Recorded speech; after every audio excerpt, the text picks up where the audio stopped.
Hey there, Fletch from All Things Overlanding here, and today I'm going to be talking about fall and winter camping, or colder weather camping.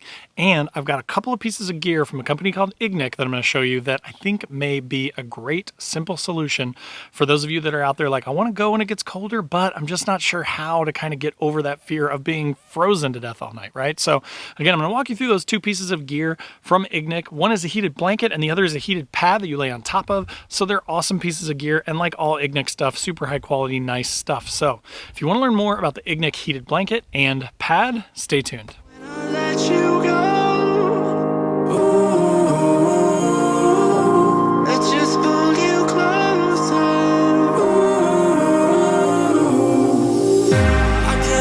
Where it came from, but you got it, my got it. It began in the land of the sandstorm. I fought it, though I wanted everything to do with what you give to me. Loosening my grip.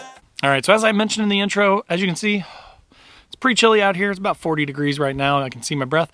Not super cold, but cold enough that in most cases, people may be a little put off of camping. So again, today I wanted to talk about a couple of pieces of gear that I got from Ignik, one of which is their Topside Heated Blanket. I'm going to take it out and I'm going to show it to you. And then the other piece is this Flipside heated bed cover. So picture putting this inside of your sleeping bag or on top of your rooftop tent mattress, that sort of thing. That's what this thing is for. Now again, here on my channel, I'm very specific about when I do gear reviews. If I'm reviewing something, I've had it for at least 6 months. I put a lot of time into using it and kind of testing it out and really seeing if it is good quality before I make a recommendation. With these products, I just got them. As you can see, they're still new in the box. So what I'm going to be talking about today are specifications, dimensions of the products, some of the features, showing you how they work, how to turn them on, how to power them, talking through how I'm going to use those things. So again, I'm going to focus more on the actual gear itself and dimensions. So if you are considering this stuff or looking for some options for a good heated blanket or heated pad, you've got a better idea than you can get reading stuff on Amazon or reading stuff on their website. You can kind of see it in my hands and get a better feel for the gear. So that is the whole purpose of this video, and I just want to be upfront about that and transparent with you guys so that you know what you're getting into, right? So let's start with the heated blanket. So like all Ignik stuff, super high quality, really nice packaging. Everything looks really nice. Let's take this cover off. Open this up like a giant shoebox. It does come with a really nice little stuff sack, so you've got that for when you're done with it and you want to package it up. And then this is the blanket, and I really like how this thing looks and the fact that everything is contained in this little pocket. So you've got a little instruction manual, and then the way that they power these things, I actually really like. So it is a regular old 12-volt DC plug. Now it is proprietary, so if you lost this thing, you'd probably have to reach back out to them and purchase a replacement. So just be aware of that, and you got to be careful with it that you don't lose your DC plug piece. But then the fact that it is a 12-volt DC plug means that it is universal. You could use it with a big power bank. You could use it with your vehicle's starter battery. If you've got a dual battery setup with a DC plug built into the house battery, you could do it that way. So there's a million ways that you could power this thing, and it gives you a lot of flexibility and options for powering it. Now, similar to a lot of these Ignik heated elements, I have one actually for my camping chair that's really nice. They have this really nice little display screen and super simple controls. So let me turn this on and I'll show you what I mean. So it's kind of hard to see because the camera kind of makes it flash a little bit. But the thing that I like is that they've got this little display. It's kind of like a little secret hidden display. But so then it's showing right now it's at 100%, and then you can reduce it, right? So if it's too hot, you can adjust it up and down. It's got the little hidden triangle button down here, which is basically just your on-off button. And then you've got this plus and minus button that will adjust your temperature there. And then when you're not using it, it goes off to conserve power, which is really nice. But so it just makes controlling it really easy. It's nice that it's got a little display there so that you know what you're at, and it's high quality like all of their stuff. Now, as far as power output goes, as you can see, I've got it plugged into this little power bank from All Powers, and it's pulling about 44 watts of power, which is pretty standard for most of these heated blankets. But so power consumption is definitely something that you'll want to keep your eyes on. Of course, if you have this plugged in and the heated pad underneath of you, you'd be pulling a pretty decent amount of power, so you probably want to have a pretty good sized power bank, maybe a 500 watt or bigger. Something like that would be a good option for powering this thing. Now, like all Ignik stuff, of course, they've got great instructions with really clear pictures, which I like. It tells you how to turn it on, right? So the triangle is the power on off, temperature up, temperature down. You've got your little display screen there. Now, one thing that they recommend, and I also would say the same thing, is not to plug it into your car's regular old starter battery because it's pulling a decent amount of power. So if you left that on for any period of time, it's likely that you may kill your starter battery and be stranded, which you don't want. That's why you want one of these power banks, something like, you know, the one that I've got over here. Now, the nice thing about this thing too is that it is wearable. So it does have some buttons built into it so that you can sort of flip it around yourself and wear it, which is kind of nice. And I'll show you that here in a second. And then to power it off, of course, all you have to do is hold the triangle again. For 3 seconds, it will turn the device off. As far as care goes, just FYI, they don't recommend washing this blanket in a machine, so you would just want to sort of spot clean it with a rag, a wet rag or something like that if you got something on it, but you do want to be a little bit careful with it, because if you get it filthy dirty, then it's not going to be very easy to clean, so just FYI. All right, so I do have it plugged into the battery right now, so it is heating up, and I can feel it. It's getting pretty warm, and it feels nice. I'm going to throw the dimensions up on the screen, but as you can see, this is a good size heated blanket. I'm really excited about that, just mainly because of the size. Because oftentimes, especially with those really cheap budget ones, the $30, $40 heated blankets that you get online, like Amazon, those things are tiny. When you get them, they maybe cover you up to like your torso or your belly button. This thing is really big, as you can see. I would even say this is probably big enough for like a 2-person rooftop tent, which is what I'm running. So it'd be nice to have this. It'll cover up myself and my wife when she goes with me, and it'll cover everybody and keep everybody warm.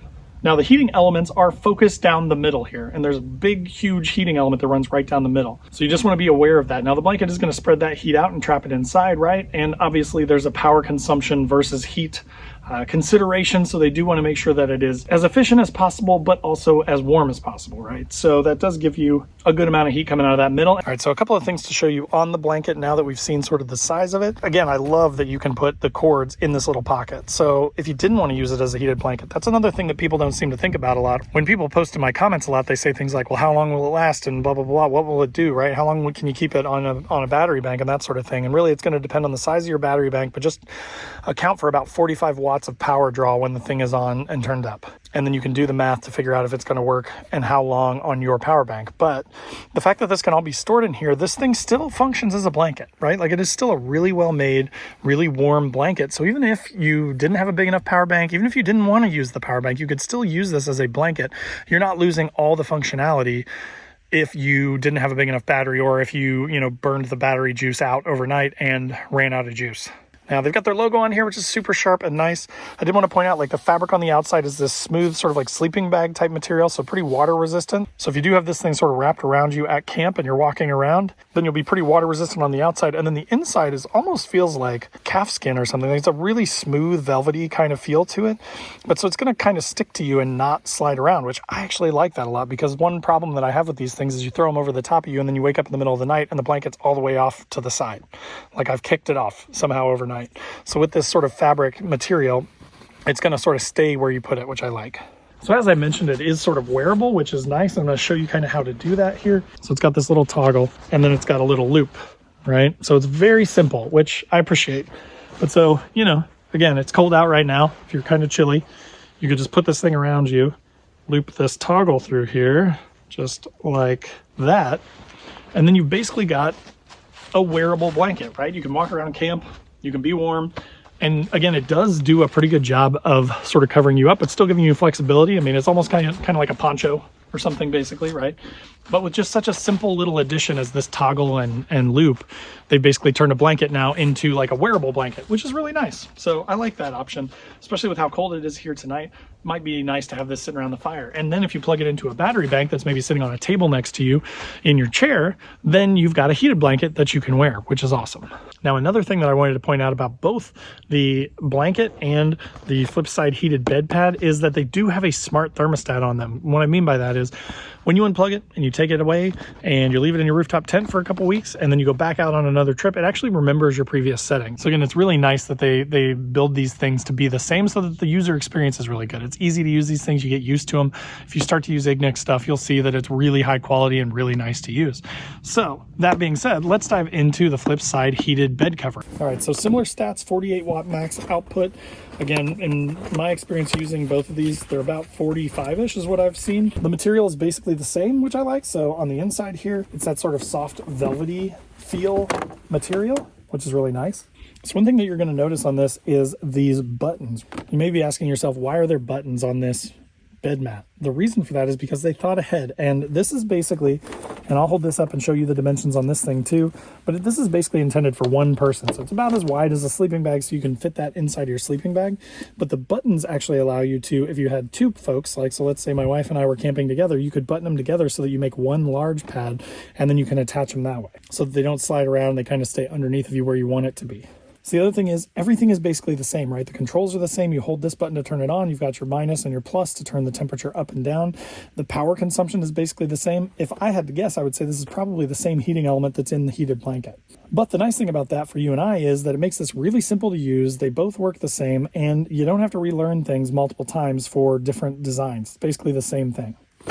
So then again, this is intended to go under your sleeping bag, and then the heated blanket is intended to go on top, which just gives you a ton of heat. Then you're going to be surrounded. If you ever slept outside and been cold from underneath because you're sleeping on an air mattress, or because you're in a rooftop tent and you're up off the ground, then this will help to alleviate that problem. And then with the heated blanket on top, of course, you're going to be super comfy sandwiched in the middle. All right, so I'm going to hold this up here, and I'm going to throw dimensions up on the screen.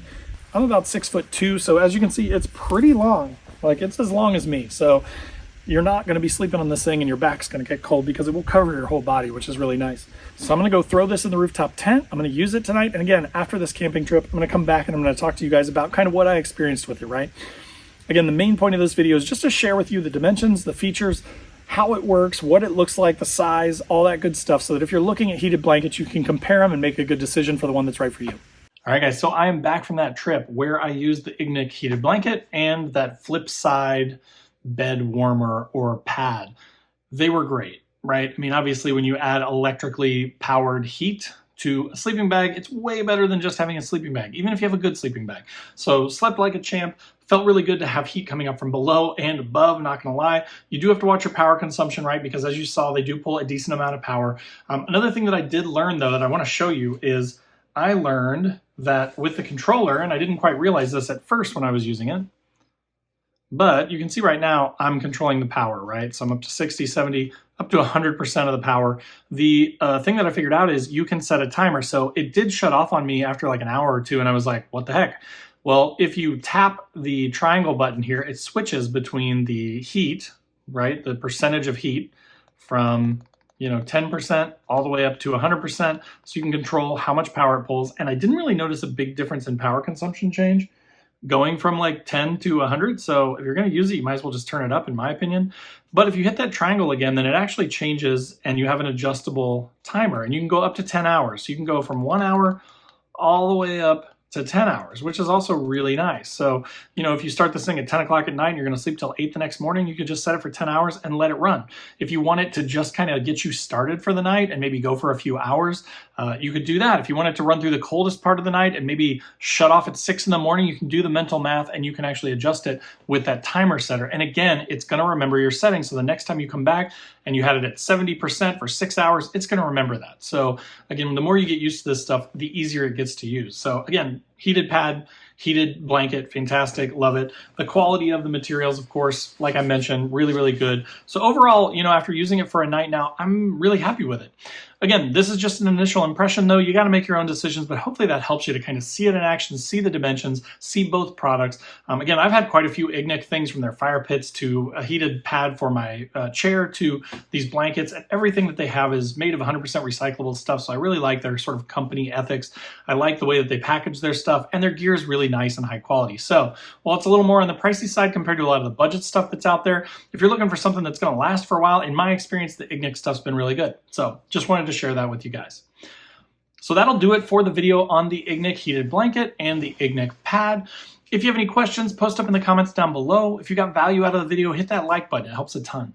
If you're not already subscribed to the channel, make sure to click that subscribe button, click the bell to be notified when new videos drop. I try to do a couple videos every week. I do like a podcast about general overlanding stuff. I do DIY stuff, Nissan-centric content, a lot of stuff that's general that you could use no matter what vehicle you have, and then a lot of gear type videos like this, talking about gear, because I am obsessed with gear. I buy new stuff every week pretty much, and I'd love to check out a ton of stuff. So make sure to hit that subscribe button. Also in the description down below will be links to all my social channels, so wherever you want to hang out, I'd love to have you. Come hang out on Facebook, Instagram, TikTok. I'm on LinkedIn. Wherever you want to hang out, love to have you. There's also a link to my website where I've got funny camping and overlanding themed stickers and patches. Super high quality stuff. The stickers last forever. I've had them on my last truck for like 3 years now and they're still going strong. Got them on my new truck too. The patches are Velcro back, so if you want to throw them on your headliner or on a backpack, you can do that. So check those out. And then a new thing that I'm trying is there's that join button down below this video. If you would like to just support the channel and do it really easily on YouTube, you can click on that button, and for like $7 a month, you get early access to videos, some special stuff in live chats and things like that. So you get some cool little perks. And again, no pressure, but if you just want to support the channel, that's a good way to do it. And then last but not least, there's also a Patreon link down below. We've got a Patreon group. We have a 24/7 Discord and we chat all the time and it's a ton of fun. Everybody in that group is awesome. And then there's the Newbie Overlanders Facebook group, totally free to join. Over 14,000 members at the time of recording this, and it's growing every day, but a great place for people to come that are newer, or if you're more experienced and you're just tired of all the bullying that happens on those bigger groups, that may be a good place for you. So check that out.